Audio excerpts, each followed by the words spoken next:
అది మామూలు యాగం కాదు, ఒక భయంకరమైన హత్యకాండ. అక్కడ మంత్రాలు చదువుతుంది దేవతలను పిలవడానికి కాదు, సర్పజాతిని సమాధి చేయడానికి. ఇది జనమిజయ మహారాజు భీషణ ప్రతిజ్ఞ. తన తండ్రి పరీక్షిత్తుని చంపిన ఆ తక్షకుడిపై పగతో మొత్తం పాములను మంటల్లోకి లాగుతున్న సర్పయజ్ఞం ఇది. లక్షలాది పాములు నిప్పుల్లో పడి కాలుతుంటే ఆ మంత్రాల మధ్య ఒక గంభీరమైన గొంతు వినిపించింది. అతనే వైశంపనుడు, సాక్షాత్తు వ్యాస మహర్షి శిష్యుడు. జనమిజయుడి కోరిక మేరకు ఆయన పూర్వీకులు చరిత్ర చెప్పడం మొదలుపెట్టాడు. అది కేవలం కథ కాదు, పంచమ వేదం.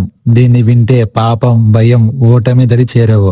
కేవలం జ్ఞానం మాత్రమే మిగులుతుంది. అసలు ఈ మహాభారత మూలలు ఎక్కడ ఉన్నాయి? ఇది ఒక రాజు అహంకారమా లేదా దేవుడు ఆడిన నాటకమా? చరిత్ర వెనుక ఉన్న ఈ సత్యాన్ని పార్టీలో వివరిస్తాను. డైలీ మన ఛానల్లో మహాభారతం ఎపిసోడ్స్ వస్తుంటాయి. మీరు వాటిని మిస్ అవ్వకుండా ఉండాలంటే మన ఛానల్ను సబ్స్క్రైబ్ చేయండి.